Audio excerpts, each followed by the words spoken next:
This is Jedi General Pong Krail. I welcome you to the Voice of the Republic podcast. Listen to this podcast. That is an order.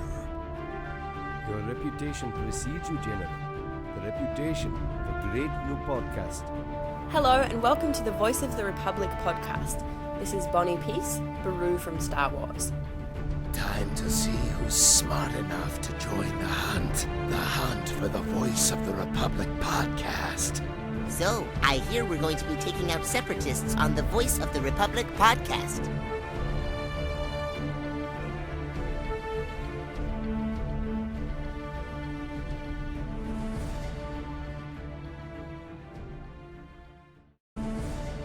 Hello Star Wars fans across the galaxy, welcome to the Voice of the Republic podcast. My name is Daniel and joining me is fellow host Rory Williamson.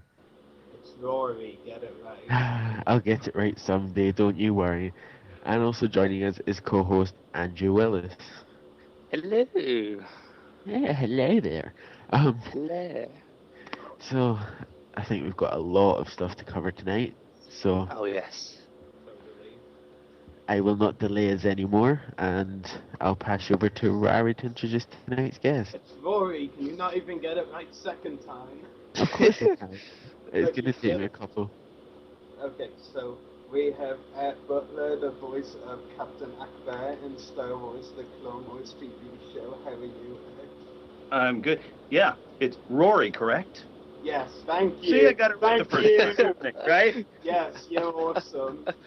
Yeah, you can teach Dan a thing or two, or maybe Right. more. So yeah, glad to be here. That's my name. I'll need to go to class to learn your name. Probably. Even I've learned it, Yeah, Thank you. and I struggled to learn it. Stop showing off there, Andrew. I was gonna have to ask how you pronounced it because yeah, it doesn't read Rory, but now it does. Now I get it. You Let's- can you blame my parents on that one. They chose the spelling. Did you choose the pronunciation? Well, it's the only real pronunciation of the name, so Oh, excuse me. Didn't mean to yeah. didn't mean to overstep my bounds. Don't worry about it. But anyway, let's move on. This is Right. it's not the Voice of the Republic podcast anymore. It's how to spell Rory's name or pronounce Rory's name. Isn't that the best topic of all? I don't know if our listeners would 100% agree, but possibly.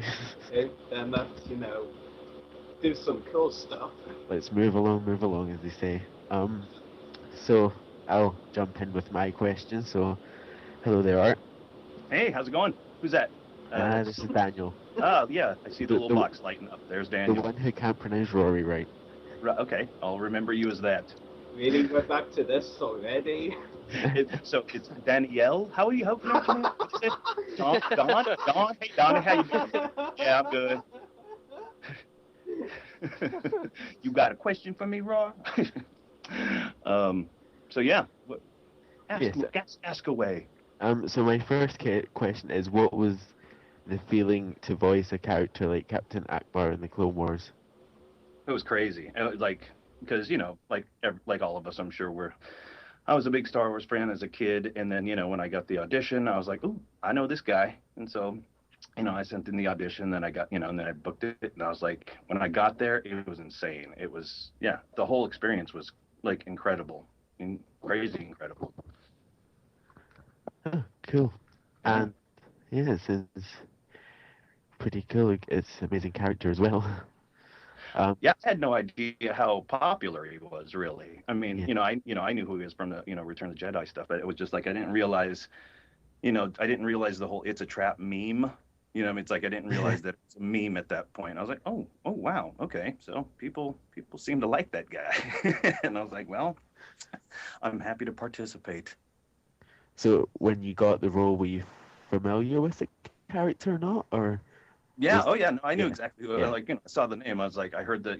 When I got the audition, I just saw Akbar. I'm like, okay, I know who that is. And Captain Akbar. I'm like, okay, so he's gonna be younger. And like, the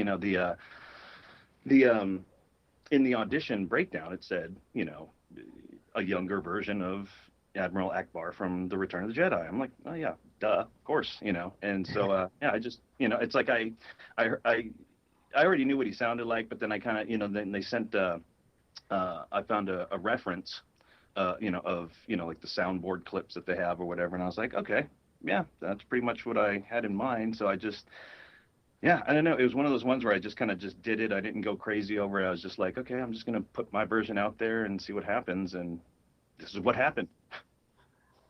Awesome. And my final question is, what was it like working with the rest of the Clone Wars cast? Oh, it's crazy. I mean, it's so fun to be in the room with all the people. I mean, and yeah, for all three sessions, there was kind of different groups of people. I mean, some people, like D Baker was there for one, but then wasn't there for I think the other two, and so like it's kind of switched up. But yeah, it was fun being in the room with, with all the other actors and stuff, and in voiceover you don't get to do that all the time. In animation they do it more often than not, but like I do a lot of commercial stuff and promos and things, and even like video games, which I don't do a whole lot of, but video games is you're pretty much by yourself in the room. So yeah, it's fun to be with all the other amazing talent. Yeah, definitely. And that's all my questions. So thank you for answering, and I'll hand you over to Rory now. Oh, you got it right, Rory. See, he's learning. He puts a little bit of emphasis on it. That's not learning for me. But anyway, my first question for you is, I hear you had to audition for the role of Captain Akbar. What was the audition process like, and how many people would you estimate were there? Yeah, I don't know how many, like in terms of numbers, in terms of how many people submitted, but I mean, usually for this kind of stuff, it, turns into quite a few people, like maybe, I don't know, probably maybe at least 20 to 50 people, maybe, I would imagine. And, yeah, it was, yeah, like I said, when I got sent the audition, I was like, oh my God, okay, cool. I know exactly who this guy was. And it's like, I've always been kind of a mimic, so it's like it was pretty easy to find the character and just sort of go a younger version of them, a little more virile, a little more action oriented. And so yeah, and so when I sent the audition, it was weird when I sent in the audition. I was like, I felt good about that one. I don't know, it was just kind of weird. And then, so when when they called to book me on, I was like, ooh, all right. Members of the Clone Wars cast did you get to record with? Let's see. I think who was well, my friend. I've been friends with Kat forever, and yeah, I was just so excited that she was going to be there when I got there, and yeah, of course she was there. So I hung on to her especially at that first session, because I was just like, this is crazy. I'm so nervous and excited. But yeah, who was there? I think Corey Burton and. Good question. A few months ago, a concept for a new Captain Akbar model was leaked on the Ron Jellic episode side, but was removed after the episode aired, as Akbar didn't actually appear in the episode. Did you know this, and is there any explanation for it, like Akbar appearing in an upcoming episode? Yeah, no, I heard nothing about that. Didn't know anything about it. But yeah, it was funny, because I always thought when I did the story arc for the season 4, there was always there's always since we know he's alive through the whole canon of the series, I thought there might be a chance he could come back, and they were suggesting as much. But yeah, no, I hadn't heard anything specific of him returning. And I guess now with the new Disney thing, I guess that is no longer a possibility. So, but it was awesome while it lasted. Yeah. What was the thing that you saw? What was it? You said what was it? Concept art or something? Yeah, it was on StarWars.com and the episode guys, like they have these concept art models, right? That they post up in episodes. Yeah, they had one of the new Akbar design. Even actually, in the image, they actually compared it with the model we saw in the Border War. They compared the two, and there's like a few differences, and like cleaner kind of design as well. But it wasn't really that different actually, but different enough. Right. Yeah, I can barely hear you. You're like really far away. It sounds like. Is this any better? Yeah, no. Okay. It's like I'll strain. I'm like, I can hear you. But yeah, no, I wish I would have saw that. That would have been kind of cool. Was it, so do we know for sure it was a model of an Akbar concept art, or was it just another Mon Calamari? Yeah, because it said Akbar on the concept art. Oh, awesome. Yeah, no, I wish I would have saw that. That would have been fun to get. But yeah, no, I hadn't heard anything specific to that, me personally. That's cool. And my next question for you is, what have been some of your favorite projects to voice on in your career? Well, let's see. I mean, this, of course, this was like I'd say probably the most awesome one to sort of to get to do. Because I haven't been really doing it all that long. I mean, I've been a voice director for almost 20 years, but like I just started doing voiceover myself like 5 years ago. So yes, it was, and that was pretty early on in my voice career. And and it was such a trip to get that so early on. But yeah, I think that would have to be like my favorite sort of project. Also, I got to go up to Pixar to do a table read for a Muppet movie, and got to play a bunch of the Muppets just to sort of read the script out loud to all the Pixar executives and stuff, and that was awesome. That was a good time. But yeah, I'd say in terms of, the one, my favorite was probably Akbar. Yeah, it's really cool, especially as you consider, Akbar to be your favorite role out of all that you've done in your career. Right. Yeah. And my final question for you is, have you ever done any conventions before? And if not, would you like to get into sort of attending conventions?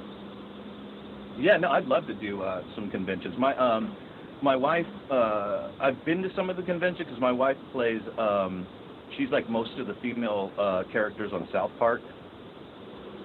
And so, she's done a few of the conventions, and I would go along with her, and it was just like, it was like such a fun thing to just be able to interact with the fans and stuff for her. And yeah, I mean, I'd love to do them. I mean, I have a feeling I probably will, because now, like, because I have a 5-year-old daughter, and now that she's getting older, it's because when she was born, it was like there was no way we could do any of that kind of stuff. But now that she's getting older and can sort of take care of herself a little bit more, I think that might be something fun to do. But yeah, I'd love to do some conventions. And if you don't mind my asking, at any of the conventions you went to, because your wife was there, would anyone, recognize you as well? No, it's funny because the last time we went to a convention, I hadn't done the Akbar yet, and it was funny too, because I did, like, when I recorded the Akbar, and from the time I recorded it to the time that it aired, and I could then talk about it, because the whole non-disclosure agreements, it was literally almost 1 year to the date. But it was it was funny because I did, I recorded the sessions and was just all excited, but couldn't say anything about it to, like, basically anybody. And yeah, for like a whole year, it's like, so 6 months in, you kind of forget that you even have that going. And then, like a couple weeks before the episode aired, they sort of revealed that he was going to be in, that Akbar was going to be in the premiere and everything, and it was just like, oh wow, it's on, here we go, this is happening. And then yeah, it was like crazy. I did like a bunch of interviews. I did like an interview with USA Today, and it was just like, this is not normal for me. But it was awesome. I was having such a good time with it. So yeah, I mean, just to be out, to get out there and interact with the fans and stuff sounds like such a good time. So yeah, I think I have a feeling that's probably in the future.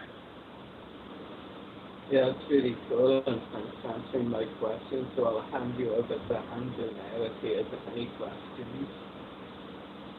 Oh, yes. My question for you is, what was your overall experience in the studio like?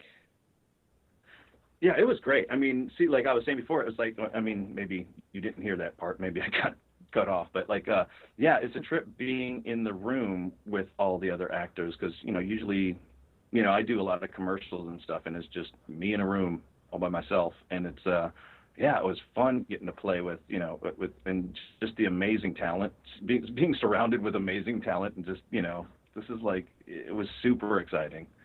Super exciting. And, and Dave Filoni is just an amazing director. I mean, and just his knowledge of the Star Wars universe is crazy. I mean, there couldn't be a better person to sort of do what he does. I mean, because he's got it. He knows everything. He knows all the crazy names and everything. It's like, I forget the names as I'm hearing them.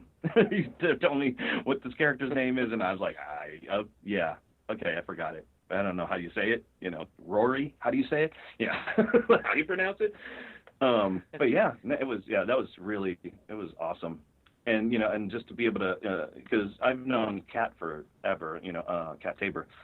And, so it was great. She walked me through the process to sort of calm my nerves and things, because it was just like, I was like, what's happening? I'm in the Star Wars family. This is insane. Yeah, because when I got when they sent me the script, the day before the session, it was awesome. There was a letter in the packet, literally welcoming me to the Star Wars family, and just it was a trip to have that, to be able to read that after having Star Wars change your life when you're 7 years old, and then just to come full circle with it and be welcomed into the Star Wars family, playing such a now iconic character. It's like couldn't be more thrilled. All right. Well, thanks for answering my question. I'll hand it over to, I think, Daniel, is it? Or is it? Sure. Is it Rory? Yeah, how do you, Donnie? Dan, yeah. Something. Yeah. That's close enough. Yeah. It starts with a D. Yeah. Yes, it's super. Thanks, Paul. And we've got a first caller already because he's very swept off the neck. Okay. So Get ready. Yeah.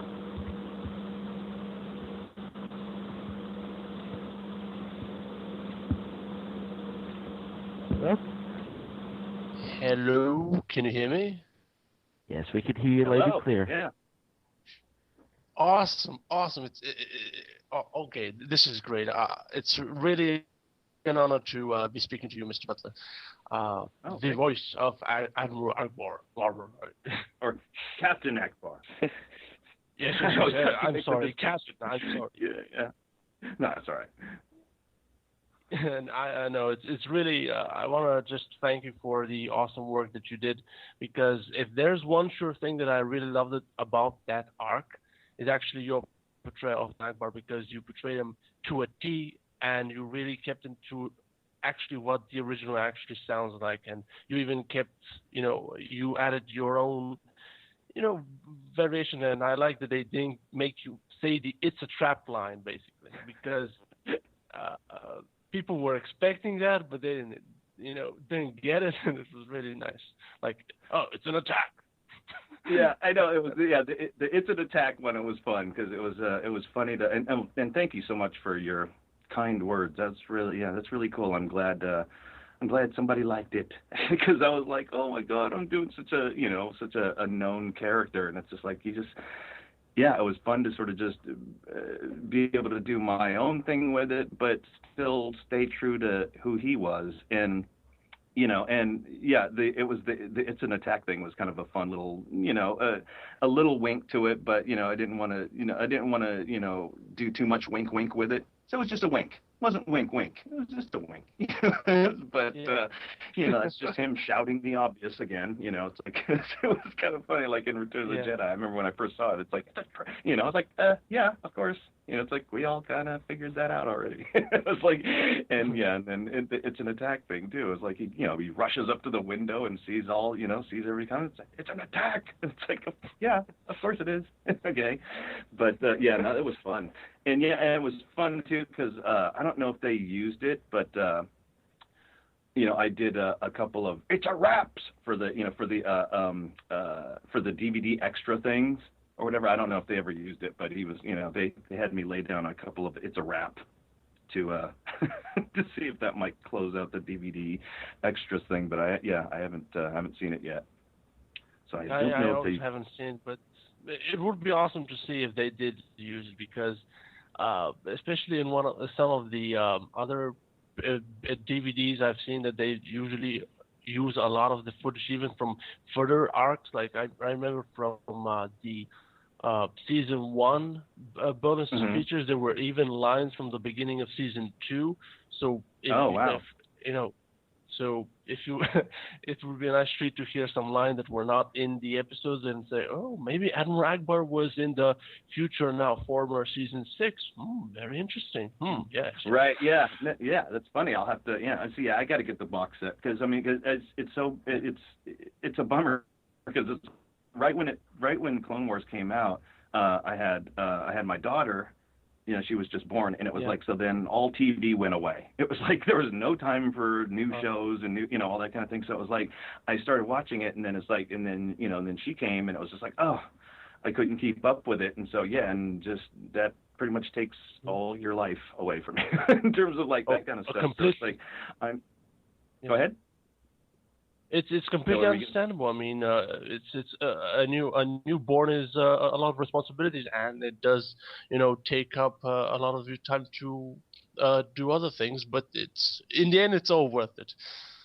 Oh, definitely, yeah. And so, and what's fun is, when she gets old enough, then we can all, we can sit down and watch all the, watch the series together, and it'll be it's kind of fun. Yeah, then say look, that's Daddy, the big orange fishy guy. Right. No, it's funny, because I did show her a little bit of that. Because that episode was,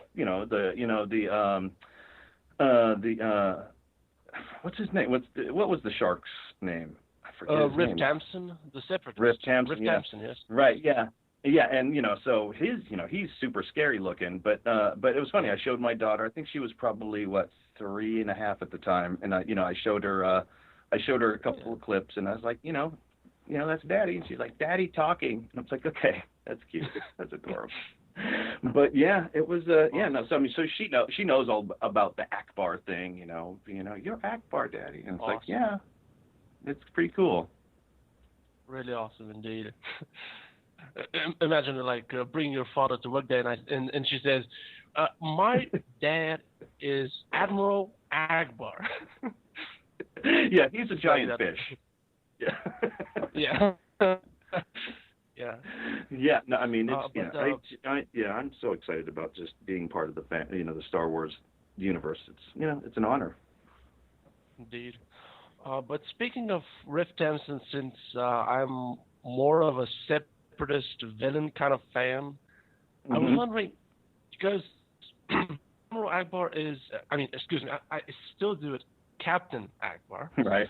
Is on the extreme of nobility. He's a heroic character. He doesn't have any flaws. He's not egocentric or a narcissist or something like that. Right. Because there are other heroes who do that. So, do you see yourself, or would you like to try out the extreme opposite of Admiral Akbar, like a villain who, or an anti-hero who is actually the opposite, like a bad guy or something like that? Absolutely, yeah, no, Oh no, it'd be fun to play. It's fun to just kind of be able to get into any kind of character that's sort of within your realm of actability. Really, it's like villains are fun to play because you can play them so many different ways, and there's different types of villains, and there's different types. It's funny. Actually, I played on the show The Boondocks. Do you know that show? Was it with the African Americans? Was it exactly? Yeah. I did an episode of that with and it's funny too. Actually, it was I did it with Corey Burton's in the episode, but we never acted together. But it was and I'd done that before the Star Wars. But I played a character that's sort of Jack Bauer from 24. He was like a anti-terrorist, his whole thing was his angle, his way of interrogating terrorists was to kick them in the crotch. That was his power move, and it was kind of a fun character to play, just being like because he's like, it's funny, just like what you're saying, he's the anti-hero guy, it's like he's the good guy who, but it's very Jack Bauer-esque, everything's on the line, and if you don't tell me what I need to know, I'll kick you in the nuts. It's like that's crazy. It was a crazy character, but it was fun. But I'd love to do that sort of thing. Just it's fun to just play all kinds of different. I've heard that voice actors, especially from what I've heard from interviews or like articles on sites, is that with villains, voice actors could really let themselves go and even go into the hammy, just ham it out into because villains can be really especially outrageous, and sometimes they just really enunciate and pronunciate things in a very weird name. I mean, the first thing that comes to mind as a villain that speaks weirdly, that in recent memory, the new Mandarin from Iron Man 3. He speaks you never see me coming. It's like a normal role would not allow him.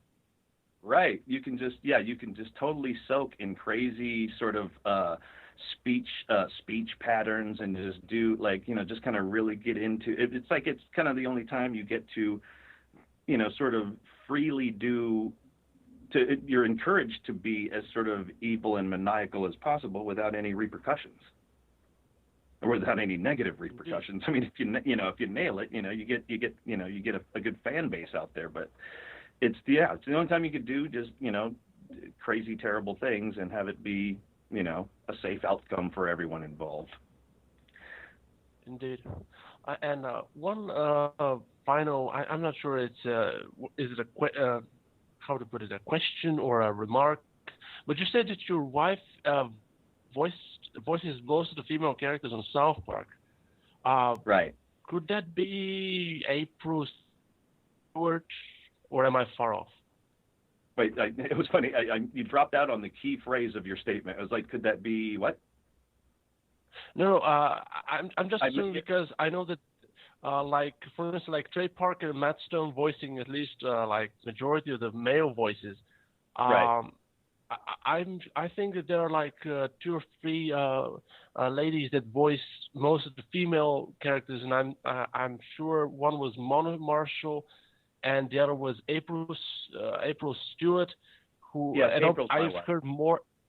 I knew it because April Stewart, she voices at least more characters because I really love South Park. It's one of my favorite shows, and having you the voice of Akbar and she the voice of Sharon Marsh is like connecting 2 of my favorite shows together. It's really awesome. Oh, how funny! Yeah, I know, it's funny. Yeah. See, Mrs. Cartman lives with Captain Akbar. She does a lot of characters on that show. She she does a ton of video games too. I mean, she does a lot of the video games. Just say that if you could just say she does an incredible job voicing an entire, basically a world, because I think Trey Parker and Matt Stone basically allow their voice actors to voice entire cities, in my opinion. So she does an incredible job. So. No, thank you very much. I'm sure she'll appreciate that, and I appreciate your words about mine. That's great. I really appreciate that. You both. It's a perfect way to end the weekend to talk to a person who has voiced who has voiced an awesome character like Akbar, and to know that he's related to a person who voices awesomely other characters on a totally different show, because Clone Wars, as much as it had dark moments, it's not as dark and obscene as sometimes South Park. It's right, yeah, exactly. And I would love to Well, I would love to see okay, I know that never would happen with Disney in charge now, but a crossover between the Clone Wars and South Park, and you working with April would be so awesome. Like Akbar talking to Sharon, like, say to Randy that the city is under attack, something like that. Yeah, that would be pretty silly. Unfortunately, Disney would never let that happen. Yeah. Yeah. And, you know, we so can in our dreams. Exactly. Yeah. So Yeah, thank you very much for. Yes, it was a pleasure. So thank you very much for your work, and I cannot wait to hear more from you. Thank you. And thank you for coming on, Dan, for asking the question as well. So thanks for joining. May the force be with you. May the force be with you as well. Yeah. So there was Dan Georgiev with his usual lots of questions. Oh, does he call in a bit often? No, he's a nice guy. He just loves he loves his Clone Wars villains and all these things. But we have another caller who's got a bad throat, so they cannot call, but they've asked me to read out a question for you. Sure. So, this is from Rodrigo Baptista, who says, Mr. R, I'm a fan of your work and your acting was amazing. I am just curious to know how you came up with Akbar's voice. Did Filoni give you specific instructions, or did you already know what you had to do? Well, yeah, basically it was like I just took the original voice and just kind of I found exactly what he did. Eric, I forget his last name, but yeah, he did such a great voice for that character. And so I basically kind of really learned what he did, and then just kind of gave him a little bit more energy to him, and just, you know, a little more virility since he's younger and sort of, you know, leading his troops and people and stuff. So yeah, I mean, so it was basically I just kind of tried to capture what the what Admiral was, and sort of, you know, just kind of put him in a younger body, and that's what happened. Interesting, yeah. So that's all we've got time for with fan questions. So Great. If you want to get your question in for next week, make sure to call in. But so it was really good that you joined us tonight. Thank you so much for having me. Appreciate it. Yes. Apart from the technical problems and the wrong names. And Right. Yeah. You know, we're all learning everything here, you know, with the internets and stuff, you know. It's great to be. Where are you guys? We're all based in the UK. Right. I'm Ireland. I'm the odd one now. I'm brilliant. You're oddball. Right. That's a good thing, right? Yeah, I guess so, yeah. There you go then. Yeah, no, but this is great to be able to talk to you guys. Thank you so much for having me. Definitely, yeah.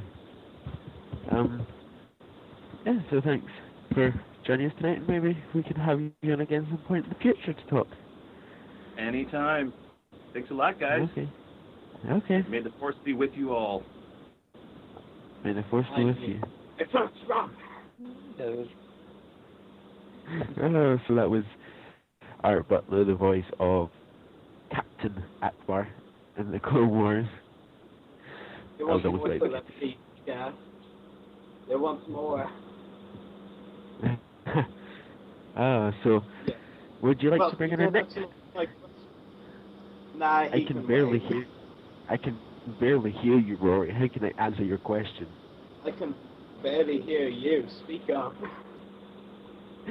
Am I fine? Oh, don't you get involved? We're just gonna get a broom and dust you in the corner. Anyway, Dude, that was not funny. You topic.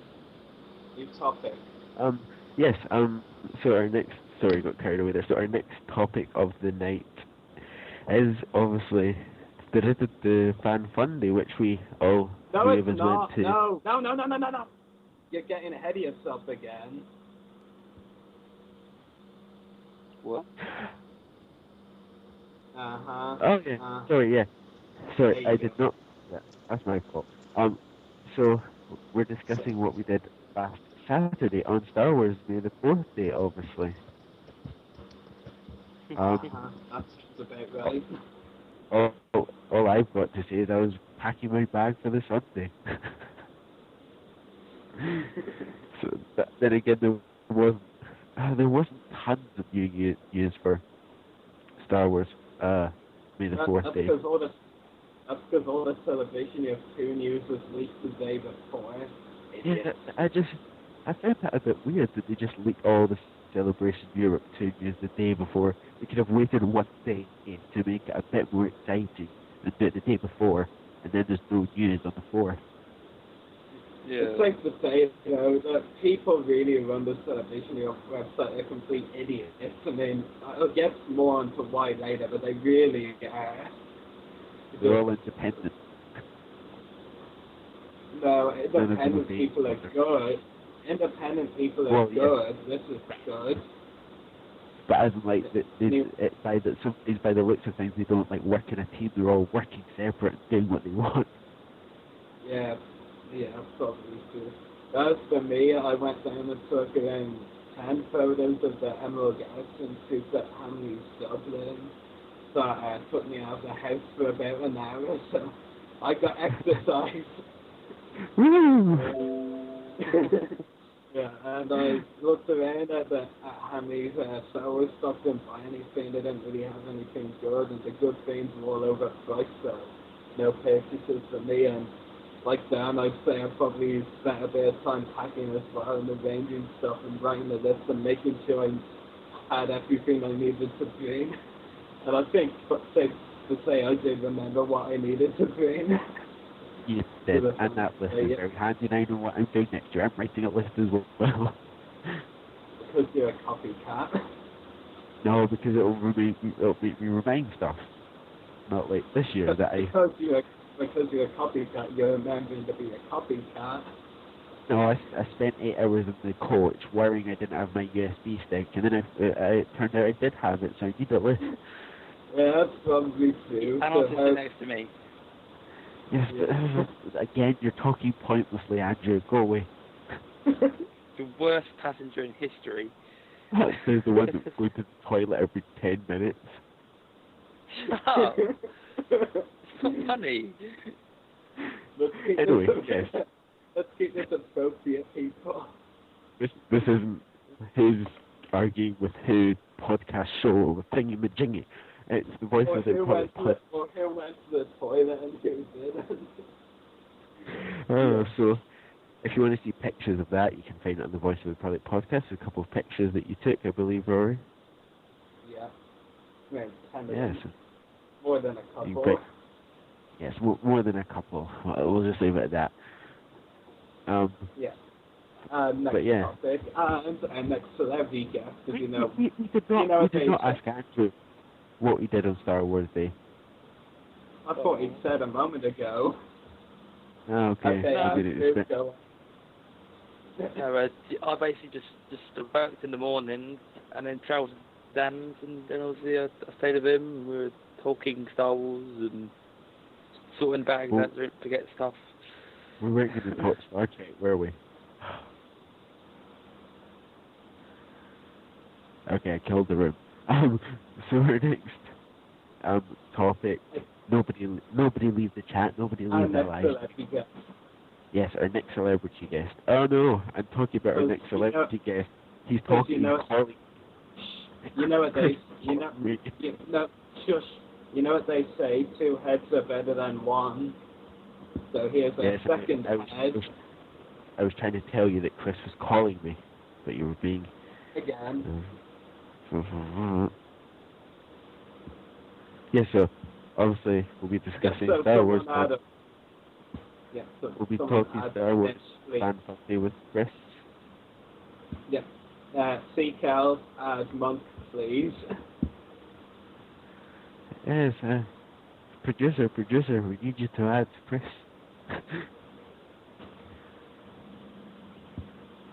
We haven't killed our producer, have we? probably. We need you to call Chris, producer.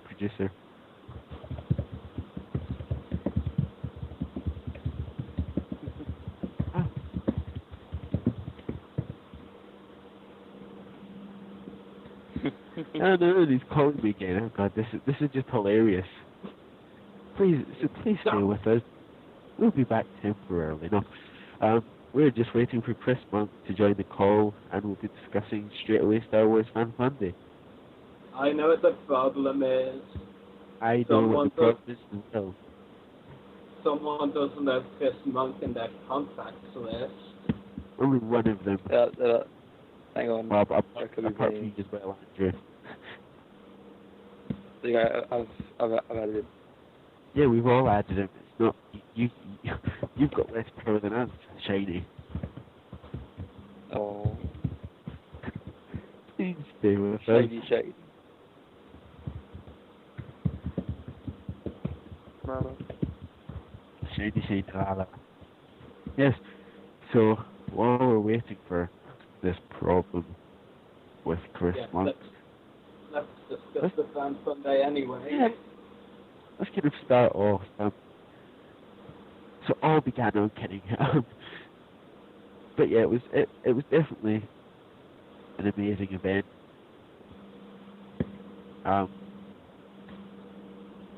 It's definitely worth traveling to wherever you come from. It's probably one of the best Star Wars events in the area or in the UK. The organisers put it very well together. Definitely, I know all of us will be travelling there next year. We loved it so much, and I'm sure Andrew will survive the coach journey next year. Yeah, yeah. I'll pack some water next time instead of fizzy. Yes, and funnily enough, we actually met Rory on the coach from Manchester to Burnley, so that was a funny coincidence. No way, it was destiny. Well, yes, it was destiny, even though Andrew was trying to hide me.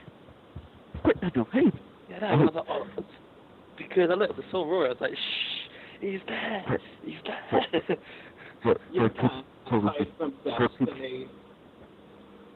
For people in the chat, Andrew Willis is a party pooper. No.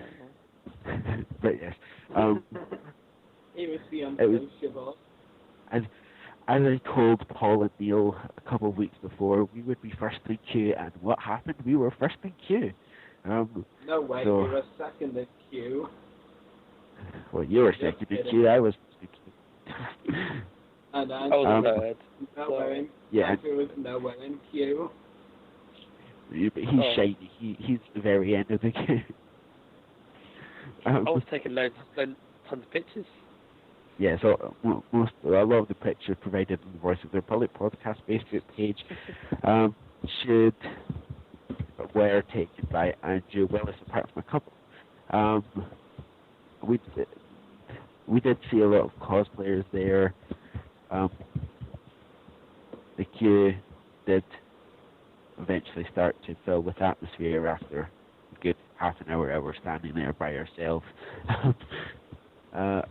And the funny story was we were standing there and we all thought all the celebrity guests would be in, and then all of a sudden, one by one, or some of them came in a group, they all just walked past us, and we're like, they're actually walking past us, even though so there was some guy I heard shout out that got Rusty Goff completely confused and called him Kenny Baker, but God, that was awful. I'm just oh God, Yeah, they might be the same height, but they're not the same people. Like, just like Mike Edmonds has on his Facebook profile picture, what Rusty should have been wearing was a shirt saying, "I'm not Kenny Baker." Yeah, definitely. And the cosplayers were pretty cool as well. Obviously, we had talked to one before, which was went as Commander Cody, Keith Armour. Big guy. Cool. He had very nice armour. And also there was a lot of there was a lot of stormtroopers. There was a Tusken Raider. There was a Rebel Trooper. I think Endor Trooper. Wait. Here's Chris. Oh my God. Hello, Chris. All right, let me get rid of chat. Who is that? That's not the producer, Pat. God, you sound like you're a gazillion miles away. It's a terrible line. Get it. I believe there's echo coming from Chris. Coming from it's coming from Studio 1313 producer. Okay, it's fixed. So, hi there, Chris, and welcome again. I'm getting. Do we know you? Yeah, do we know you? Are you guys? All right. Yes, we're all doing fine, thank you. I've been listening. I don't know this guy. Who is he? Let me think. Right. Don't you remember him from Fan Fun Day, Rory? You're going to introduce it up. No, we've got a randomer in the call. Help. Just kidding. We've got Chris Monk, a.k.a. Captain Kirky from A New Hope. How are you doing? I'm doing very well, thank you, Rory. How are you? Good. Just, talking about the only problem I think you guys have is that I've been listening to the show, trying like crazy to call you to warn you. It's a trap. You guys are really slow. Really slow. Daniel. Yes, Chris. Daniel, are you there? Right. I'm here, Daniel. Chris. Yes, I love you very much. Thanks very much for all the stuff you gave me and all the nice things you said to me at the Fan Fun Day. There's only one problem, Dan. You got to change your Skype. You got to change your Skype voicemail message. It is so gay. I mean, Daniel, here's a trick for you. Write a script for it. I don't think I've listened to my voicemail in months. I listened to it 8 times tonight, trying to get through to you guys. Well, I'll change it after the show. Right. Did I read correctly? Is Toby coming on the show tonight? Is who? Toby Philpott. Yes. Toby Philpott. Yeah, he's coming. Great. Can you get us both on at the same time? Any possibility? Well, you're discussing Fan Fun Day. He's discussing Celebration Year 2. I'm not so sure about that. Rory, I can't understand what you're saying. It's that mic of yours. You've got to get a better mic. What do you say, Dan? What Rory said is he brought you on for Fan Fun Day and he's got Toby for Celebration Europe 2. That's what he said, basically. Oh, I'm so sorry.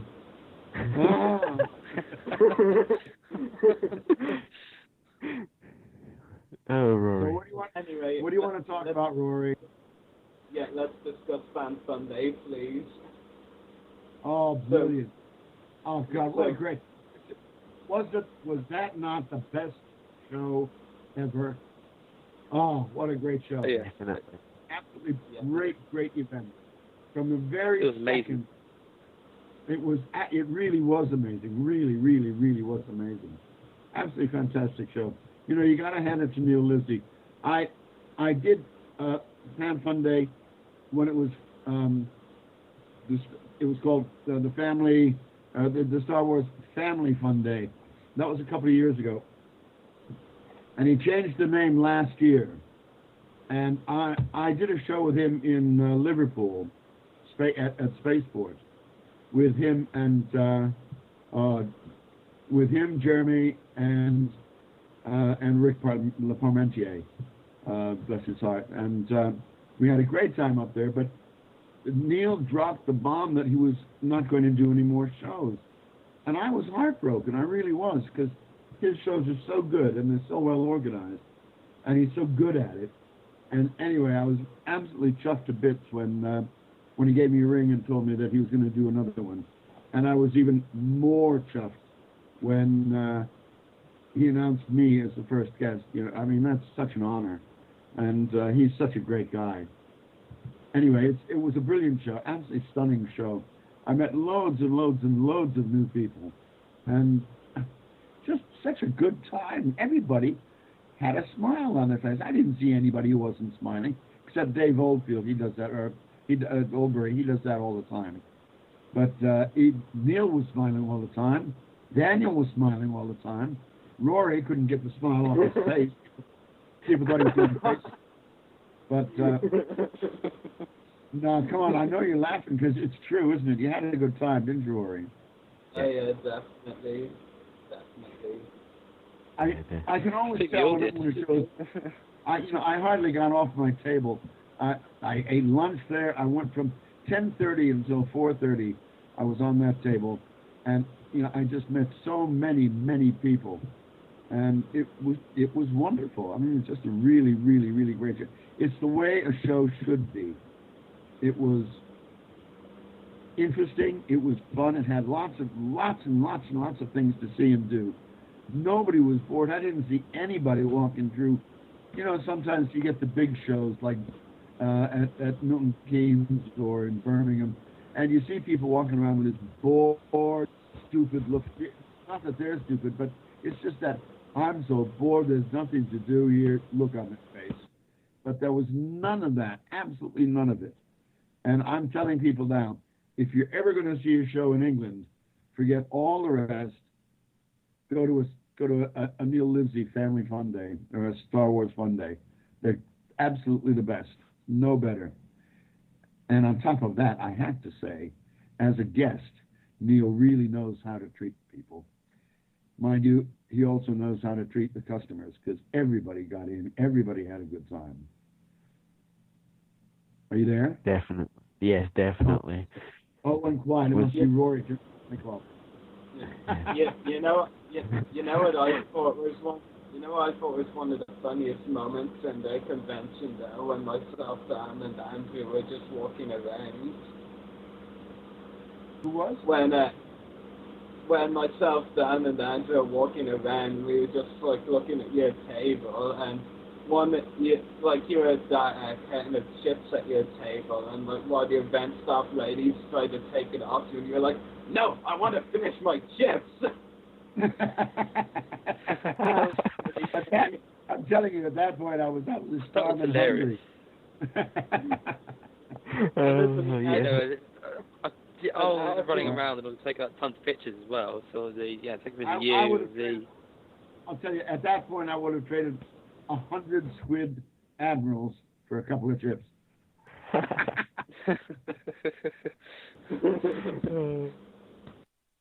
Yeah, it was definitely an awesome event, and I'll definitely be attending it next year. Well, there was one thing that I was really disappointed about. There was only one slave Leia there, and I was really hoping. Yeah. It is well known that as an Imperial officer, I do have the right to command of the slave Leias because I work on the hangar deck and I'm in charge of that. It is my prerogative to order all slave Leias to my immediate area as soon as they appear. But there was only one, and I cried for at least half a minute. But she was beautiful. Oh yeah, it was. It was nice to see Nick Joseph there. Have you guys met Nick before? No, this is the first time we met him as well. Lovely fella. He's doing a show in June, on the 8th of June, in Romford in Essex. But he's a really nice guy, really nice. Very popular with the people as well. A lot of people went up to see him, people who haven't seen him before. And Femi was there. Doesn't she look fabulous? My God, think of the lineup for that show. Neil could have called anybody in the world, and they would have come. They would have run, jumped, flown, ridden a bicycle, gotten on a space hopper. They would have been there. And in point of fact, I know that Richard Parmentier was there. He was there. He had to be there. I mean, there was wine, whiskey, beer, and girls, and Rick was there. There's no doubt about it. It was a great show, and I'm so glad that he dedicated the show to Rick, who had been a good friend to me, and I'd known since 1974 when he first came over. Funny thing was that we both worked at the Roundhouse together years and years and years ago. But no, the show was really great. What did you guys like about it best? Hello? The whole, I think it was the whole thing. Yeah, the whole thing was just amazing, Chris. It's just, you know, the atmosphere was absolutely amazing. You know, cosplayers and all the, you know, all the figures and everything. It's... Celebrities. And obviously Chris. Yeah. Yeah, Chris, mate, you were amazing. Did you guys meet, Julian? Yes. Yeah. Yeah, it's really nice to see him there. He doesn't get out very much. And I mean, he doesn't get out to shows much. Yeah, me and Rory got his autograph and a picture with him, so. Oh, brilliant. Yeah, it was funny because Dan printed out his own picture to get signed by Julian, and Julian was like, "Wait, did you get this from my table? I don't recognize it." And he was like, and then he was like, "I should have filled out this same picture for my table." That was funny. Yeah, that definitely was. Yeah. But and you guys have obviously come across Alan Fling and Pam Rose. Yeah, we have. We've interviewed them both on the podcast. Oh yeah, Alan is such a wonderful character. They're off to Niagara Falls. They're not getting married. There's a show there in Canada, in Niagara, next week, and they're going off there. And I did a show. Michael Nielsen, who was also at the show last weekend, he does a show in Denmark, and he was gracious enough to ask me to his show a couple of years ago, and I did it with Alan. And watching there, if you ever get a chance to watch a real pro at work, you've got to watch Alan Fling set up his table for a convention. It is like nothing you have ever seen in your life. It's wonderful. It's a work of art. He knows exactly where. I mean, I did a show with Matt Wood, and you remember, you know who Matt Wood was? Grievous, General Grievous. Yeah, General Grievous. That's the one. You're talking about Invasion Cork, aren't you?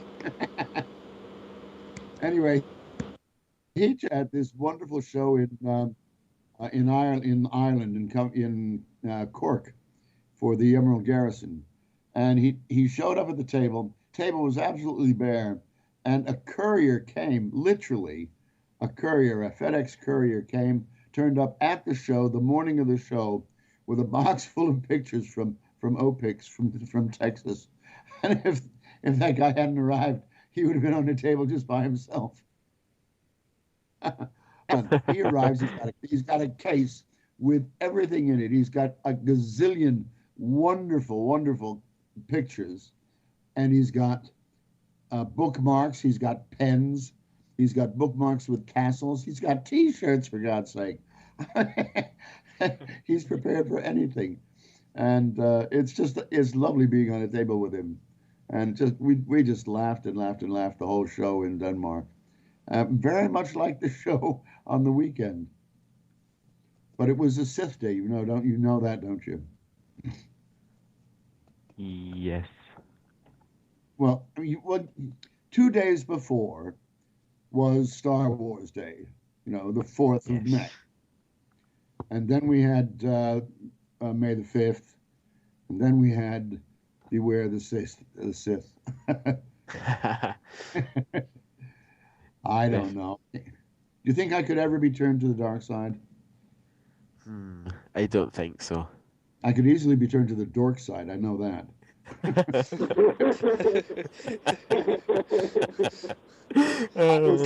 I'll tell you, I was chatting with Dave Oldbury just before we went on the air here now, and he said be very, very careful, because those guys are going to turn you into a geek. And I said to him, it's far too late for that. I'm half geek already. My only problem is I don't know which half is geek and which is nerd. So one of these days I'll find out. And again, I think I'll be able to tell by the way I walk.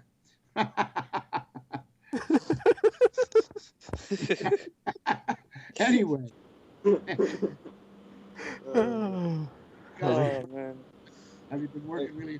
I put a thing out on Facebook because a couple of guys came by at the show, and they had this wonderful photograph that I have been dying to get my hands on. It's of Kurgi standing in front of a troop of stormtroopers, all with their helmets on, and it's one of the very few stills where Kurgi actually has his mouth shut. I don't know what it was about the stills photographer on that show. He must have followed me around and waited for every single time my mouth was open and taken a picture of me. This is one where I've got my gob shut and I'm looking really quite serious, and it's a great picture. And the only place I've seen it was on a Topps card. And I talked to a guy named Graham Miles. You might have heard of him at some point. And he told me that Jason Joyner has a copy of it. But this one, when I saw this picture, I was just blown away. And I could not remember it. Something comes over me at these conventions, and I tend to I want to please people, and I want to make them laugh, and I want to make them be happy. And sometimes I forget what I'm actually doing with the people in front of me, especially if they're close members of the fan family or people who work on the show. And these two guys came up and they showed me these, and I signed them both. I couldn't remember whether I had been crass enough to actually ask them to pay, which I didn't, and whether and I couldn't remember their names, so I could get in touch with them afterwards and tell them how grateful I was. And so I put out this SOS on Facebook, and God, I got loads and loads of messages, and they actually did get in touch with me, and I hadn't been quite as horrible as I thought I had been, but. Lovely, it's a lovely show, lovely people. My God, I'm so pleased to, Graham. I mentioned Graham Miles, and he's the guy who turned me on to all of this. In 2008, I think it was, I got a call on a Sunday night from Graham, and I'd never heard of him, didn't know him from Adam, and he said, "Is that Chris Munka?" And I said, "Yes." It sounded a bit dodgy at the time, 9:30 on a Sunday night, and he said, "Is that the Chris Munka that was in Star Wars?" And I said, "Yeah." And he said, "Would you like to come to Coventry in a couple of weeks and sign a few autographs for Star Wars fans?" And I said, "Oh, yeah, sure. How much will it cost me?" And he said, No, we'll pay you. At which point I was almost on the train then. But he introduced me to the fan family, and I've never looked back. I mean, and I don't know if anybody else sees it as a fan family, but I certainly have. Ever since that time, I've met the most wonderful people, and made the best close friends. And among them are you guys. Funnily enough, weird that you are good friends. You are part of the family, and I consider you part of my fan brotherhood. And Neil, of course, and Dave, and all the other people that I've met. It's changed. It has really changed my life totally. And before 2008, I had absolutely no idea that any of it existed. And that's strange, I'm telling you.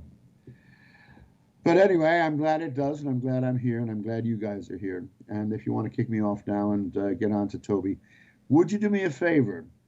When Toby comes on, would you tell him to ask to be a friend of mine on Skype because I'm desperate to talk to him. I want to have a chat when he's finished with you. I sent him your Skype contact a few minutes ago, actually, while you were talking. You were doing other things when I was talking to you. That's not nice, Rory. Is that the way? Yeah. Rory, is that the way to treat a guest? I said I sent him your contact. Oh look, there's Toby. Toby, I can see ya. There he is. Hey, what a great one.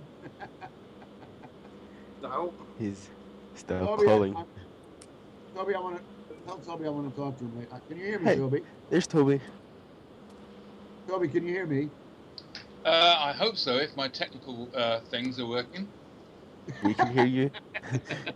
I'm not using a headset. I'm using a microphone and speakers, so I'm hoping I'm not going to give you some feedback and howl. But No. Anyway, Toby, if you wanted to howl, you could as much as you like, you know. I would love to. If you've got a few minutes after you finish all of this, I'd love to have a chat with you. Sure. I've been dying to talk with you ever since we started writing to each other on Facebook. Yeah. That'd be great. I'd love to have a chat. You're looking very good. I love the specs, man. The shades are really cool. Okay, listen, Rory, Daniel, I love you guys to bits, and I love the podcast to bits. And anytime I can do anything for you guys, all you have to do is ask. And sure will. I can only tell anybody who's listening who missed that show, I'm sorry, my darlings, you missed one hell of a good show. A hell of a good time. It was worth every penny that anybody paid for anything and lots more. So next time there's a show at Burnley, folks, don't forget and get there early because the queues were enormous. And we were first in queue. I don't know how many thousands people got there. You guys have an attendance figure? Oh, no. It must have passed. I have been under the impression that it was upwards of 4,000. So yeah, it must have been close to there. Now, I was actually under the impression last year's show was 5,000, and they said this year's show was. I wasn't there last year. Maybe it was even more. Anyway, guys, take care. I give you my blessings. I will say, may the force be with you forever and ever and ever, because it certainly will be with me. And anyway, may the force be with you as well. Okay, Bye, Chris. Oh, wait a minute. I was sent, I can't show you guys, but I was sent a new card that I've never seen before by a fan. And the thing that's really cool about it is that for the very first time, I am acknowledged as an Imperial Navy helmsman, and that I am a capital ship pilot. What it doesn't actually say is that I'm not just any old capital ship pilot, that Captain Kirgy, bless his cotton socks, was the Emperor's private pilot. If you remember at the end of episode 3, the Emperor turns to Vader and says, "Tell Captain Kirgy to get my ship ready." You there? Oh, yes. So, anyway, a little tidbit for you. The only time my character's name is actually mentioned, but it's nice. Anyway, guys, I'll see you later. Bye-bye. Toby, I'll talk to you in a little while. All right. Whenever you get a chance. Yeah, later, man. Yeah. Okay, bye-bye. Bye, Chris. Bye. Bye, Chris. Oh, that was a fun conversation. Are you still with us, Rory? I was there. He didn't know I was here. He's like, I don't think he did. Like, oh. But I think Rory's gone quiet. Shall I make humming noises? That's not good. Yeah, I'm just gonna put it out there now. My favorite part of the Star Wars Fan Funday was getting to meet all the people I connected with on the internet. There, I actually got a chance to say it.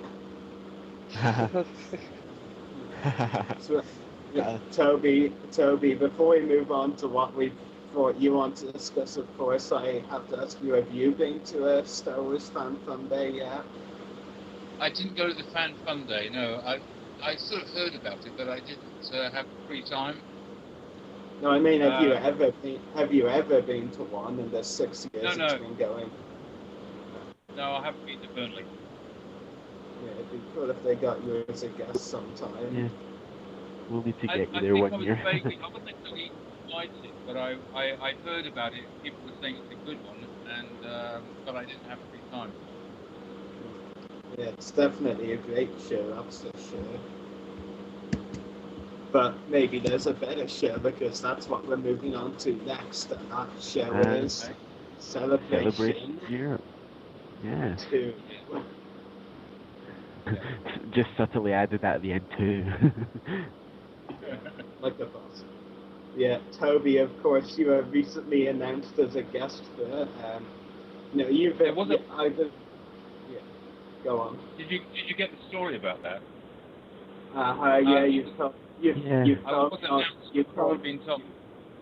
Yeah, you told me on Facebook. I mean, I was like, whoa, that's a bit. I don't know what's the word. I'm sure it's only, but yeah. Well, there was a breakdown in communication. Basically, they announced me before they'd actually asked me, if you see what I mean. So the first thing I heard about it, a fan got in touch and said, "Oh, it's nice you're going to Celebration Europe," and I said, "Am I?" And then I had to contact the guys organising it, and they said, "Oh, yeah, well, we thought we'd invited you," and, "Oh, yeah, okay, well, you are invited." And I went, "Oh, great." So now I am going, definitely. I am. But I didn't know it at the time when it got announced on May the 4th. Yeah, because I was like looking at your Facebook profile, and like there was like at least 5 or 6 people like posting on your profile saying, "Oh, I'm really happy that you're going to Celebration Europe 2, and I'll be able to meet you," and people like that. And then you were like replying to all of them, "Wait, but I wasn't invited." Well, I'd had rumours. I had rumours, you see, because Tim Dry suggested to the organisers that we should have a Jabba Palace reunion because it's 30 years old. So Tim was going, and everyone was Mike was going, and everyone was invited but me. And for a while, I thought, oh well, they've forgotten about me. But actually, it was just an email, mess up, and now I am definitely going. Yeah, that's great because yeah, totally. And the great thing is like related to the Fan Fun Day, of course, like. What I like even more, than meeting, celebrity guests in person is when I get to meet ones, that we've talked to and interviewed on the podcast before. So I'll definitely, I'll definitely try and have a chat with you at some point during the event. Yeah, for sure. And, and I'll wait and see how long it will take until you recognize the weird kid standing in front of you. Well, sometimes I ask people to wave at me and tell me, because if you're at one of the big conventions, 1,000 people come up and you go, yeah, and I try very hard, man. I try very hard to get the voice in the face, but sometimes I meet someone, I've been chatting to them for 3 years online, and it's the first time I ever actually saw them face to face, and I get confused. So if I look confused, wave your hands and go, you know who I am. Yeah. Well, again, when myself and Dan and Andrew met actor Nick Joseph, who plays Rebel Metal there at the Fan Fun Day, I said to him, "Hey Nick, I'm from the podcast," and he was like, "Oh, Rory, there you go." Exactly. That's all I need. It's an 8-hour day, man. It's an 8-hour day. Sometimes it gets confusing. Round about the 5th hour in, I'm just crazy, Yeah. So I've done about 3 of these big conventions. Small conventions, you can meet people in the, having a coffee and so on. But I've done about 3 of these big ones, and there are thousands of people there, and I'm not even very good at names and faces with my friends, So when there's 20,000 people there, it gets really difficult. But since you've attended a few celebrations in the past, do you want to share any experiences you've had from those celebrations? The first big convention I went to, after small local ones, was Celebration 3 in Indianapolis. So I was flown to the US. I was jet-lagged. This is in 2005. And, it's really nice to be flown in and to suddenly see this enormous event where there's just aircraft hangars full of stuff and all kinds of events going on. And we never get to see the events. I'd love to see the one-man Star Wars, but, as guests ourselves, we're sitting at our tables signing or chatting all day. I mean, that one was not very well organised for us to eat, for instance. So when you're jet-lagged and then you don't eat, and then you go backstage, and then you have a glass of wine, it can get a bit sick. But, I mean, I really enjoyed it because of the sheer size of it. Now, that was in 2005. 2007 was Celebration Europe in London. And, it was a big event. It wasn't quite as well organised as the US ones, for various reasons, which I won't go into. But, that was the first time I met the whole Jabber crew again, so that Mike Edmonds, Dave Barkley, John Coppinger and me were all there sitting next to each other, and we hadn't seen each other for years. That's fun. And the most recent one I did was Celebration 5, which was in Florida, in Orlando, in 2010. And again, we had a nice get-together. It's very rare that you get everybody there. I suspect this year that Dave Barkley is not going to get there, but you never know. Guests get announced at the last minute. Does that make sense? Those are my three big conventions. Okay. Yeah, definitely. Yeah, and I definitely agree that conventions, still announce getting at the last minute. Because I remember, I didn't go obviously, but I was reading comments on the Celebration 6, the 2012 one. And there was a lot of complaints that Mark Hamill was the last guest to be announced. If he was announced a month or two before the event, and lots of people were like, "Oh, I can't go to this now. Why didn't you announce them sooner?" All these comments were from people about Mark Hamill being announced so late. It was quite amusing to read, actually. But go on. Yeah, it's quite tricky when people are busy, like in show business. When you're self-employed in show business, you get last-minute contracts. Someone just calls you up and goes, "Do you want to make an advert? It's 2 days work," and you have to juggle this stuff. It's not like having a regular day job. And you have to balance it out. If you've signed on to go and do something, you can't then take this other job. It gets quite tricky. So I only do 1 or 2 conventions a year, but really now I've got a day job, and I don't push myself or publicise myself. The 2 I'm doing this year, for instance, next week I'm going to Valencia in Spain, and it's quite a small event. It's just a little Star Wars toy, and models shop, and they're inviting 1 actor each year for the last 8 years. So I get to go and do that, and that's really fun. I'm going to go to Spain and be kind of not the star of the show, but it's me and a couple of comic book artists, and a small event where we can actually all meet each other properly for 3 or 4 days and chat. And then the next one would be, July, where I'll be in one. I'll be a very small thing in a 2,000, 20,000, 30,000. I don't know, millions of people milling around, and I'm a very minor event. So I quite like mixing up the small and the big conventions, but I don't do many. I do the ones that sound like they're going to be fun, basically. Yeah, definitely, and that's a very interesting way to do conventions, which might even be unique, Yeah. And I definitely agree with the point you were making earlier, about it being difficult for the people in show business and all that, trying to schedule guests and all, especially when you have young celebrities, who could quite easily just get an acting job at the last minute, for example, It's really tricky, and I definitely wouldn't want to be in that position, to be honest. Well, I can give you sorry. No, go on. I can give you a perfect example, okay? I was working on The Dark Crystal, my first ever film puppet job before Star Wars, and someone rang me up and said, "We're a TV advertising company. We need a juggler," which is what I used to be.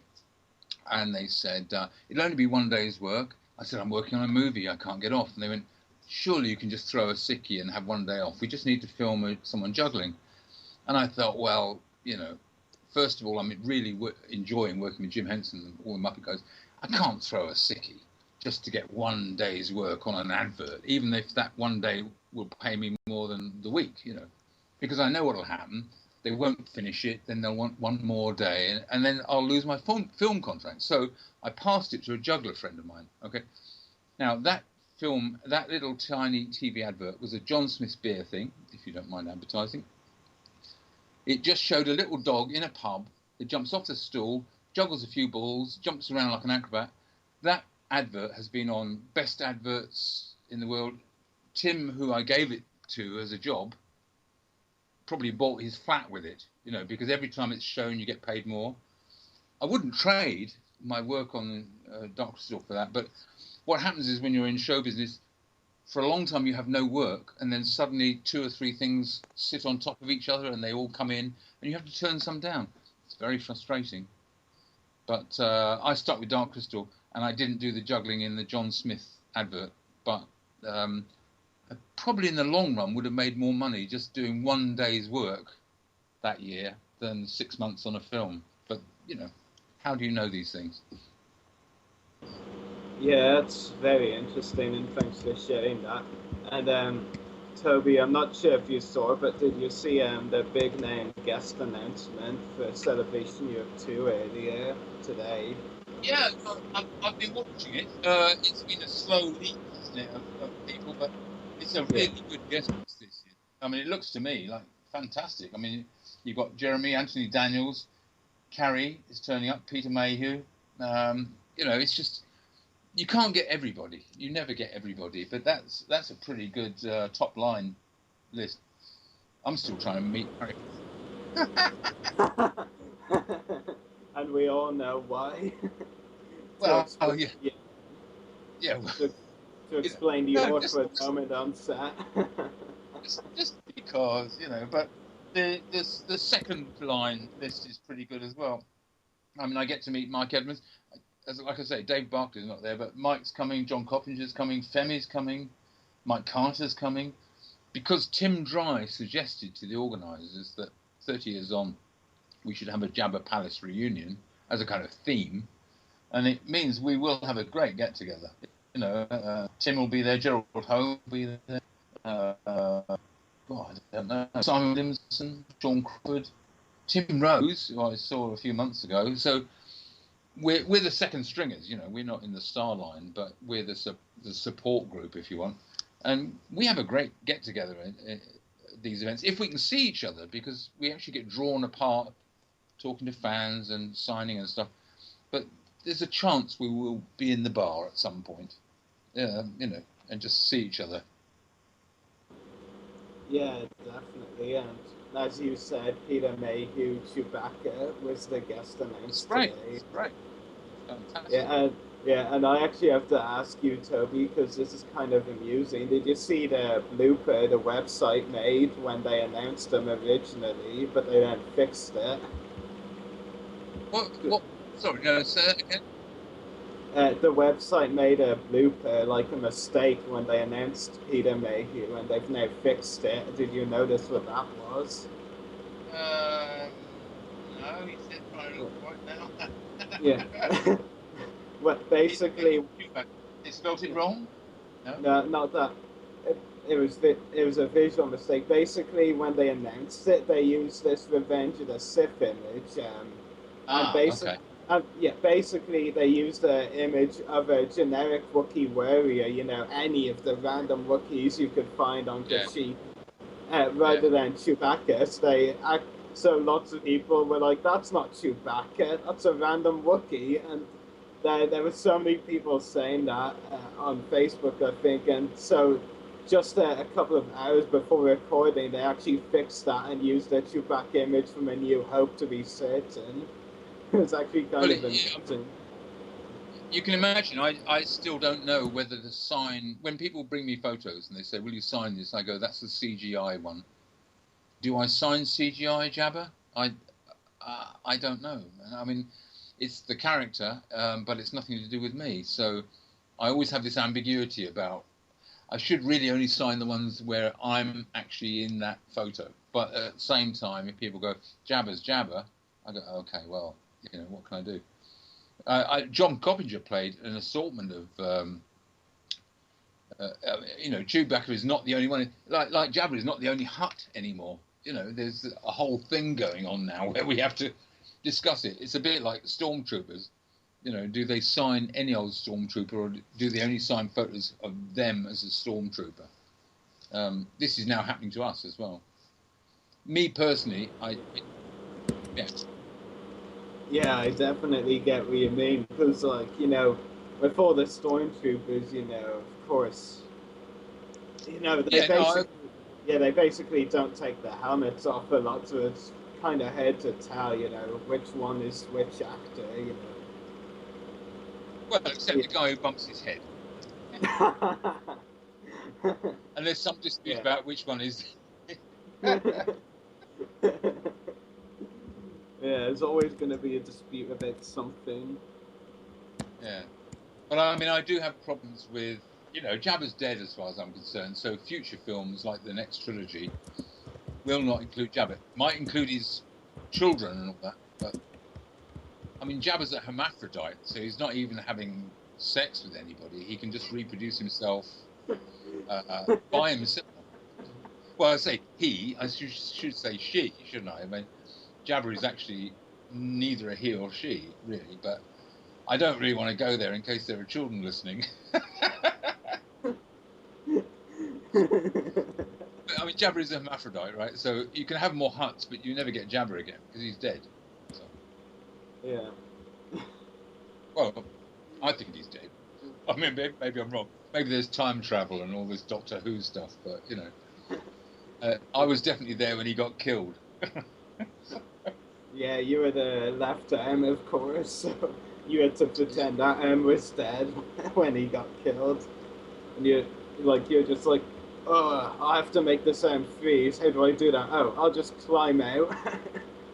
He's definitely dead. Yeah. He's dead. Just telling you, he's dead. I hate to say it, but he's dead. Right? Yeah. Well, can you imagine? CGI. They didn't go back and ask me to do a younger version of Jabba. They did it CGI. You imagine if someone said, "We're going to do a film of your childhood. Obviously, you can't play yourself because you're a grown-up now. We're going to get this kid in or CGI in and portray you when you were 10." I don't know how you'd feel, but I don't want to watch it. I'm quite happy I did the bit when Jabba was peeking and freaking and just, he was the boss. That's the best bit, isn't it? Yeah. That's just me. Yeah, but of course, you're no stranger to conventions. How many fans would you estimate, came up to you and said how much they, prefer the real Jabba, so to speak, rather than the CGI? Oh, I would say would you say every fan? Yeah. Nearly everybody. No. Yeah, I don't want to be rude to the CGI artists because, okay, it's a job and they got better at it and all that. But nearly everybody I meet prefers the puppets. I've seen online, I've seen a guy saying, oh, they're so rubbery. It's just obviously a puppet and all that, all that cool, I'm a dude, I know more. But there's a new generation that likes CGI and graphics and all that, and, computer games and things. I'm not knocking it. I'm not pretending. If you look at Ray Harryhausen's work, he only died this week, but, you look at his work, it looks primitive compared to what we do now. But you've got to, you have to look at it as what was possible at the time. I think that's important, What we were doing was in 1982, and computers couldn't do the stuff they could do now. They just couldn't do it. So we had to do it that way. We didn't choose. That was the best we could do at the time, That's definitely. Yeah. Because of course. Lots of people have even said, how much, filmmaking has changed since, Lucas started out in 1976 with creating A New Hope, before it's released in 1977, and now, to nowadays with Revenge of the the prequels and all that. Yeah. Yeah. No. I mean, you have to accept when the film was made. If you watch a movie, if you watch Laurel and Hardy or something like that, you have to accept it was made in the 1930s. I mean, you can't go, why isn't it in colour? Why isn't it got sound? Why, you know, you can't do it. If you're a film person, you have to accept when it was made and how it was made and, you know, what the idea behind it was. I really don't like taking black and white movies and colorizing them, for instance. I don't really want George to come round and digitalize Return of the Jedi. I don't want him to CGI over our live performance. I don't have any control. But, you know, I like the idea of just showing what we did at the time, and your brain allows the changes. Because somewhere, imagine 50 years from now, it'll be a film archive thing. There'll be a whole, you know, academic career about looking at early Star Wars, late Star Wars, middle Star Wars, and it'll all be there, and everyone will know that they were made at different points in computer history and in film history and so on.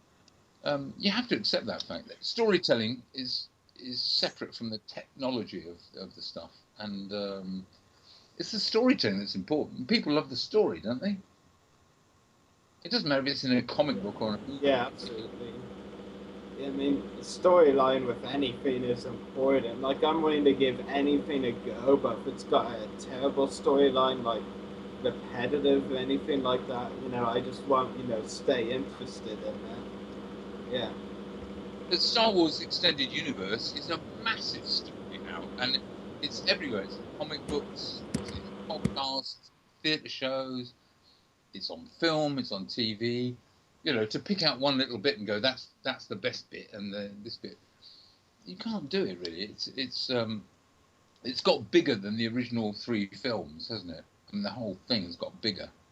And I love it. But I'm just pleased that what we did is still there. And I mean, just for instance, Tim Rose, who did Salacious Crumb, and was quite a close friend. Well, he is quite a close friend. But he was also doing, you know, Cy Snootles and the singing, and he's been CGI'd out. So do you go, it was a bit of a primitive puppet, or do you go, well, they've improved it? You know, you get into an opinion there. Me personally, I like puppets. But you know, George is perfectly entitled to change the song, change the singer, change the background singers, change the dancers. I just hope he doesn't change Jabba. That's all. That's just me. That makes sense. Yeah, definitely. Because I mean, you know, you worked hard on the project. You know, when you had the role as being more Jabba's puppeteers. You know, it's just right that you should feel that what you did and what your team that you worked in under Dave Beckley would you know just have the right to always see it kept the way it was when you did it, because your team would put a lot of work into it. But I mean, you have both versions, okay? The people who want CGI, 50 years from now, there'll be people looking at the original version, the later version, the improved version. I don't really mind, as long as our bit's in there as well. That's all. I mean, I worked on Little Shop of Horrors, and for 20 years now or something, 20, 30 years, it's had a happy ending, which is not what we filmed. But that's what the review audience wanted. Now, they've suddenly found the bits of film, and they are releasing the black comedy ending that we originally had. So it's never over. It's never over till it's over, you know. People who are real film buffs can still get the bits they want and look at it again. So you have choice. Going back to Celebration Year 2, would you say any of you or the other cast from the Jabba's Palace will be doing any panels or anything like that at the event, and not just signing autographs? I hope so. They haven't told me yet, but at Celebration 3 we did a panel in front of a couple of thousand people. We weren't really told about it, but we had Gerald Holm, Femi Taylor, Tim Rose, Dave Barkley, me, And Warwick Davis, who's fantastic, was the kind of master of ceremonies of that. And they put us on stage and said, where would you be and what were you thinking, what were you doing? And we all had the little contact mics. And we were explaining on this big theatre stage where we were sitting, how we felt, what we could see or hear, and all that. And it was great. Warwick is absolutely brilliant at coordinating these things. And so when we got to London for Celebration Europe 1, Warwick did that again. We had a slightly different bunch of guys. Dave Barclay was there, Mike Edmonds, John Coppinger, me. Tim Dry and Sean Crawford were there. I'm not sure exactly. But again, we went on stage and we explained not only what we were doing at the time, but how much we knew about what the others were doing. Because the problem was, we were quite isolated inside Jabba. I've met Tim Dry since, you know, and he's written a fantastic book about Star Wars conventions and things called Continuum, which I recommend. But at the time, we didn't get to meet, and we were a few feet apart. You know, he was seeing Jabba from the outside. He could see Carrie Fisher in the bikini and all the thing. And me and Dave and Mike were stuck inside this rubber puppet doing our thing, and quite isolated from the social life of the set. It's fun for us to go to conventions and then tell each other the stories from the other points of view. I find things out years later about, you know, what really happened, all that stuff. But yeah, it's likely that because Tim Dry has suggested we do a Jabba Palace reunion, that one of the panels will probably be, and this is not me leaking anything because I don't know anything, it seems likely that with so many Jabba Palace people there, it would be a good idea to put them all on stage at once and go, where were you, where were you, where were you, where were you? Could you see them, could you hear them, you know? So I like to think that they're going to put us on a panel, but that is not leaking any real knowledge. That's just me going, I'd like to do that. And I'd like Warwick to be the compere as well, because he's brilliant. Yeah, and it would be really cool to see you and all the others on panel, yeah. They have made it a theme on their website. They have made the Jabba reunion a theme. So there's a very good chance that there will be some kind of presentation in one of the halls where they bring us all together. That's all I can say, really. Not because they've told me that, just because I think, well, that would, if I was an organiser, that's what I would do. Having got everyone together, is I'd put them together on the stage. But, you know. Yeah, it would only make sense considering the 30th anniversary, of course. Yeah. You know, you won't really expect to be having this opportunity for this Jabba's Palace theme at any other celebrations for a while at least. Yeah. You know, I mean, I'm going to Spain next week for a 4-day thing, and the following week is when I first ever saw Return of the Jedi. I've got my somewhere. I haven't got it with me. Somewhere I've got my invite to the cruise showing, and it was May the something. It was late in May. We got our invite going. You go to Leicester Square, you sit in a 2,000-seat and you watch the movie you worked on for the first ever time that anyone's ever seen the whole thing. And that's kind of an experience, because not only do you meet everyone in the foyer, you work with everybody. I mean, not just the producers and directors, but also the electricians and the carpenters and costume people, the nurse, the fireman, the tea lady. Everybody was invited, right? And you're sitting in this theatre, and when the credits start on that, where every one of you has contributed something to it, it was just fantastic. I mean, obviously watching it with Star Wars fans is great.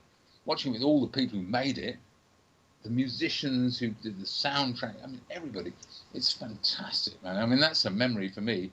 30 years ago, in a couple of weeks' time, I will be celebrating seeing Return of the Jedi for the very, very first time ever, before the public had seen it, you know. That's kind of a big moment. Isn't it? Yeah, definitely. I definitely agree with you there. Anyway, Toby, thanks very much for joining us to discuss some Celebration Europe 2 tonight, and I'm definitely looking forward to meeting you at the event. It'd be great. Yeah, it'd be great. Have I talked too much again? No, don't worry. Yeah. But I think it's about time, that the rest of us move on to another topic, yeah. Of course, yeah. Yeah. Just hang up, man. Okay. Well, There we go. Now we can move on. yeah, so our next topic tonight is discussing EA being bought and being brought into me. No, not EA. I hate EA. I hate EA enough without them having to start invading Star Wars games. And I thought you played FIFA. And ask me. I do. I stand EA to the point with FIFA and that, but I just other games outside of that, it just doesn't seem the same to me for some reason. Especially like Star Wars games, I'm never gonna get used to the fact like EA Sports. Well, saying that though, somehow I don't think they're gonna have that on the heavy Star Wars. No, won't. EA Star Wars. No. Is what I was thinking, because obviously, three departments have got obviously DICE that do the Battlefield games, which they could easily do a Battlefront 3, from the build of Battlefield 3, for like the template of the Battlefront 3, it obviously changes all, the locations, the vehicles, the weapons, and obviously, stuff like that. Yeah, and also the company that also work for EA, who do the Dead Space games, they're also going to be doing a game apparently as well. Yeah, and so is BioWare, who did obviously I think it was Mass Effect and series. Republic, I think. Yeah, and so was the old Republic and stuff like that. Yes. Well, here's my view on it. It could be good. I'd say no without much optimism at all. With EA, it can go two ways. It could be very good, as far as that might be for somebody here, or it could be very bad.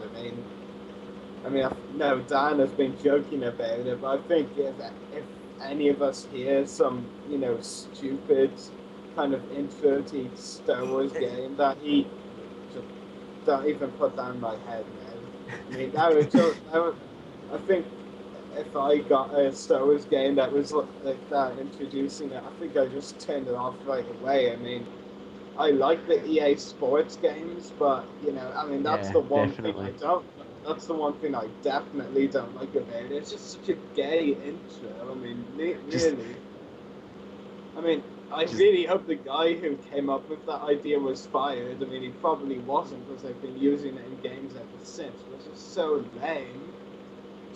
Really. They don't use the EA Sport in all games. Only use all the EA sporty games that I've played, they've used that logo, and I'm just like, yes, but you can just imagine something lame like EA Star Wars shoot the separatists. I don't mind the EA logo. I don't mind the EA logo so much being on it, because if it's published by EA, and the logo's obviously going to be in there. But obviously, just avoid the gay intro. Just avoid that wherever you do. If it's not the gay intro, it's the gay music they use for it sometimes. Yeah, I don't think it's that bad, but the intro, that's not good. Okay, that's pretty bad, but I don't even remember hearing it in any EA games. Yeah. Did EA publish Battlefield? The Battlefield games. Well. It's a brilliant game. You know what? I'm gonna hunt for the Battlefield case. If I've got mine here, by the way. if they did publish Battlefield, then I mean it does show EA can make some good war-related games. They won't be any like Bowser because it's too violent or something stupid like that. Yes. So it is possible. It's just very unlikely. But I mean, we'll just have to wait and see. I mean, I'm not holding my hopes up. I'm not holding my hopes up for anything Star Wars related right now, except Celebration Year 2, of course. That's something to be hopeful. Definitely. Aside from that, all these news announcements. I think Andrew might have touched upon it. Bringing in these other companies, DICE and the other ones. Those are some good companies in there. I think definitely. They do a good job. But EA's the problem. It's a feeling. EA is not bad. It's not. Well, I just covered that. It makes some good games. It's just highly unlikely. Yeah. That they will. I mean, they're very probable that they'll do a bad job, but at the same time, there's a slight possibility they can do something useful. Just hope they don't make like a game like King Kong version. That'd be horrendous. It really would. Because I mean that was made by EA as well. Go ahead. I mean, let's just think Battlefield when we're comparing, because we know that's a good game. Yeah, definitely. But the Battlefield, of course, had a new trailer, of course, recently, the 17-minute long gameplay, and that was really good. Yeah. Battlefield's an improving series all the time, so. And I mean, I'm a loyal fan. It's not that EA always make bad games. It's just that, there's that chance that terrible. There's that chance that one bad move could just turn a lot of fans off right away. Yeah. I mean, with LucasArts, I mean, what was brilliant is that they only use Star Wars related things. They use the logo, they use the music from the films. It really just felt like you were seeing Star Wars when a video game version is an exact replica pretty much, but you're actually getting to play it. Yeah. But there's just that chance that EA won't be like LucasArts. I mean, we'll have to see. Well, Rory, LucasArts, some of the people from LucasArts will actually be working on some of the games as well. So, yes. You mean LucasArts? You mean EA? What? Some people. You just say some people from EA were working on the games. Yeah, because obviously, they've created quite a lot of Star Wars games. Force Unleashed and the, Star Wars Battlefront, obviously as well. Yeah, but Andrew, this is the thing where they actually, the heads of the games like LucasArts, or where they just, someone who helps with the game. I mean, that's what they're trying to get at. If they're good enough to be the main producers of the games, the heads, the big bosses in head, rather than just, taking directions sort of thing. Yeah. Time will tell. There's one good thing I do have to say about this. This is what the best thing to come out of this news is that they're waiting until April next year to release the first Star Wars game from EA. I mean, that's a good thing. I mean, it shows that EA ain't completely daft and stupid. They're not like gonna just go, oh, we need a new Star Wars game out there. Let's just do some little editing here and throw something out there, and that's see all the profit coming in. They're not just going, they're just throw something out there no matter what. They're actually being patient with it, waiting just under a whole year to get their first Star Wars game out there. And, that's good. Patience is good in the long run, especially when you're a company like a video game, animation company. Yeah. It's it's showing responsibility, you know, that they're not just trying to throw something out there right away, just to, you know, make a profit, essentially. Yeah. But, next topic. So our next and last topic tonight is discussing Lucasfilm's purchase of the new Star Wars website names, which I've heard about this. And this is probably one of the few subjects that's brought up and I actually hear of. Yeah, you usually never when you're seeing what's going on. But I'm pretty sure I shared a link to this on our Facebook page, so I had heard of this. Yeah, but you know I always see everything first. Yes, I would know. Yes. Yeah, but anyway, instead of going off topic, how about we actually name these websites?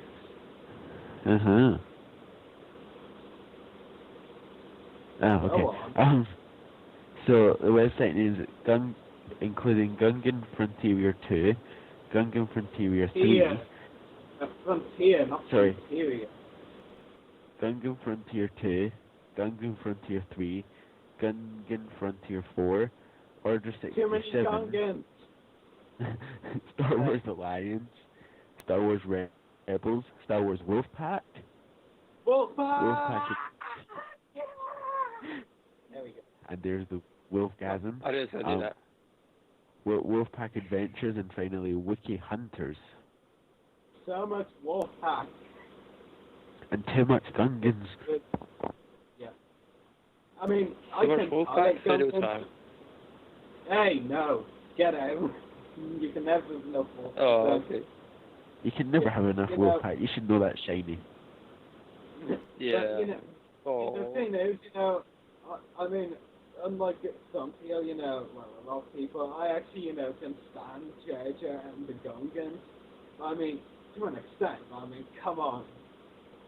Gungan Frontier 2, 3, and 4 all at once, that's a bit Gungan-ish. I can't really think of anything better to say about this. Correct me if I'm wrong on this. I know you both are more gamers than me, but isn't there already a game out there called Gungan Frontier? I mean, maybe these are like EA sequels to them or something. I'm fairly sure I heard that there's a. I'm fairly sure I heard somewhere that there was a first Gungan Frontier, and it would make sense. It was the first one. Yeah, because obviously it would have to be. I mean, because we've got 2, 3, and 4 listed here. I mean, Order 67, I'd say that will be interesting. And I think first of all, what we first of all have to, say though is, what we think, these domain names mean. And for me, there's only one option. I mean, all the times when we've seen reports that Lucasfilm have bought domain names for websites, it's always been domain names for just one thing. Video games. This came just days after EA became the, Disney bought EA, and it was only a few days since then that the websites, domain names were announced. So I think it's the obviously the video games. Are they video games that will eventually get released? That can never be too sure. It's not set in stone. For all we know, they could just be throwing ideas out there, but I would like to see a few of these. Well, hello again, everyone. Order 67, that sounds interesting. Obviously, we know what Order 66 is, so Order 67 would be interesting. Honestly, I like Gungans, but I don't give a damn for Gungan Frontiers 2, 3, and 4. They don't sound good.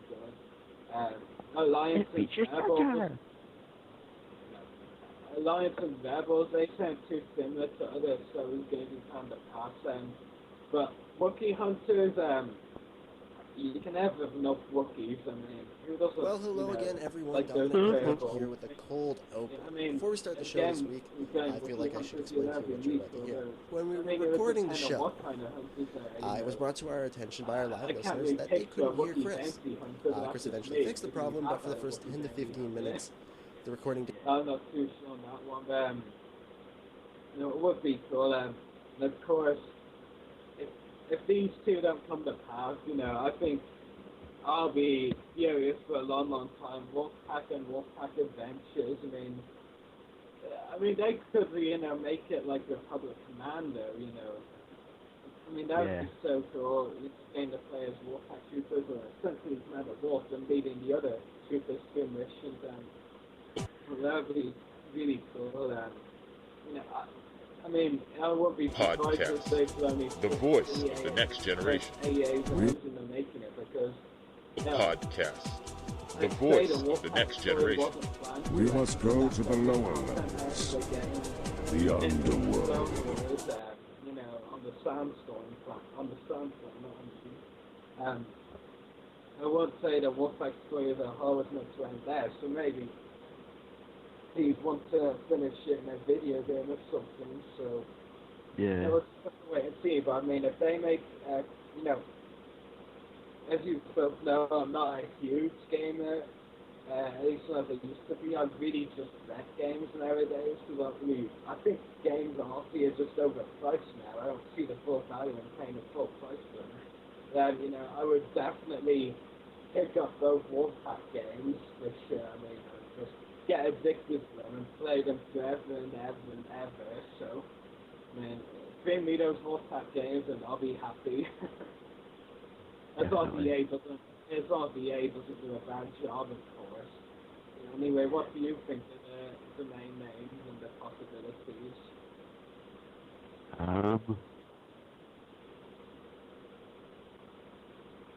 Wolfpack games sound interesting. I'd probably definitely buy them. Well, they probably involve clones, so I'd have to buy them if they don't become games. Well, as you say, Gungan Frontier, I don't have any interest at all. And it's Gungans, the most loved species in Star Wars. Order 67 would definitely be interesting. What they base it on. The podcast. Star Wars Alliance, depending, and Star Wars Rebels as well. Probably be the usual, not the usual, but be normal Star Wars games involving probably Rebels and Stormtroopers, yada yada yada. And Wookiee Hunters, as you said, it'd be interesting, depending, obviously. It would be weird, even though we have seen Wookiee Bounty Hunters, it would be kind of weird to see them in video games, even though they probably have them in the Old Republic possibly, and people will probably played with them and think, oh, what are these people talking about? But yeah, what do you think as well, Andrew?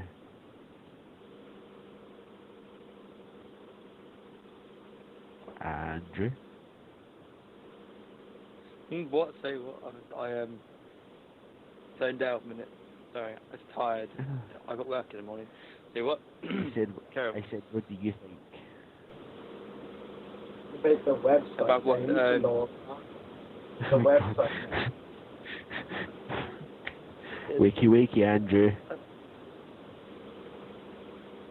The Wolfpack seems quite interesting. Yeah. A game about Wolfpack is pretty good. It's all about the Wolfpack, yeah. It's all about Wolfpack tonight, Rory. Yep, just for me. Yeah, definitely. Well, I don't think we're going to get much more out of Andrew. Yeah. My own, my main concern though is why aren't all of these game websites or whatever websites they are, why aren't they all Wolfpack? Come on, who wouldn't rather have Wolfpack Adventures 1, Wolfpack Adventures 2, Wolfpack Adventures 3, and Wolfpack Adventures 4 of these Gungan Frontier Fleet games? Or hell, even Wolfpack Kill Gungans Frontier. Oh my god, that would be amazing. Wolfpack would go with a 66 on them. We don't like you, Gungans. Time for a massacre. Yeah, that would. Oh no, we accidentally shot Jar Jar. Who cares? I don't know. I think the biggest hint now, of course, that these are all related to video games. It's like from what I mentioned before, all the main names we've heard Lucasfilm by before, they've all been video game related. And I think, of course, the biggest hint is that there's already a Gungan Frontier game, and now we're hearing of website purchases for more Gungan Frontier games. More Gungan Frontier, and there's a website, you know. For me, that just honestly makes this whole thing sound like, oh, these are some video game ideas that have been done out, or they've decided on making these video games already. Like, considering EA only just, you know, gotten the position they're in, if these really are all final decisions right away, that's a bit quick now. I mean, obviously, to meet the April 2014 deadline next year of their first game, they're going to have that swiftly. This is very swiftly. Yeah. So, I think that's everything.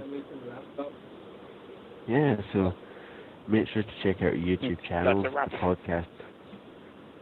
You have to interrupt it just there, don't you? Go back to bed, Shiny. Make sure to check out our YouTube channel, the podcast. Oh, bloody hell. Shh, for once. Make sure to check out our YouTube channel, the podcast is www.youtube.com/user/voice-of-the-republic1.